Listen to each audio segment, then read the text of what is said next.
of not handling objections when you're on the phone. Oftentimes we'll get brush offs. Sometimes there's an objection you can get by with not handling, right? When you're going back to motivation and you have enough rapport.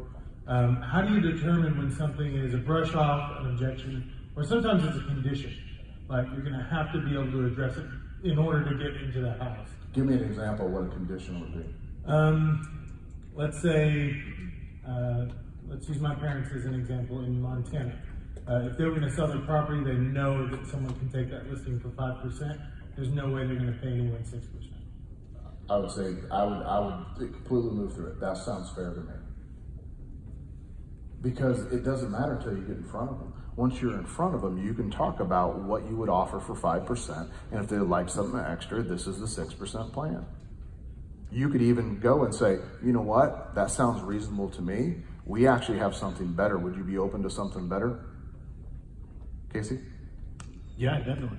Okay, well, we have what's called a variable rate commission plan, and it ranges between 1% and 6%. And that's determined if you guys find the buyer, if we find the buyer, if there's another agent involved. You know, on average, we're gonna get paid 3 or 4%. Does that seem like something that would be a win for you and your family? I think so. In some situations, it's all the way down as 1%. Do you think that that is something that would be a win for your family?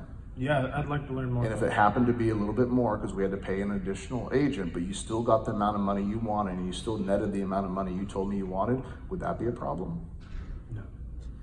Does that make sense? I think we could sit in here all day, but we're really only going to have 10 objections, and all those objections is to get us off the phone. So let's just make sure we stick on the script. Is we're going to have a conversation with somebody and we're going to close somebody. And if we start talking about fishing up in Idaho, or we start talking about vacations down in Mexico, hey, that's really cool, Casey. I'd love to talk to you about more fishing when we meet.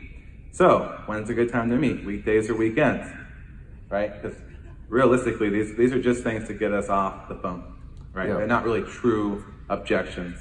And really, there's only a couple conditions that could be, so. Yeah, it's always price, commission, those sort of things. And we never argue about price, commission, politics, right? Those sort of things over the phone. It doesn't make any sense. Because if you're doing that, they're not equating price to value. If you sit down with them and show you your value, they can equate this value to that price. Make sense? Good question. Yes?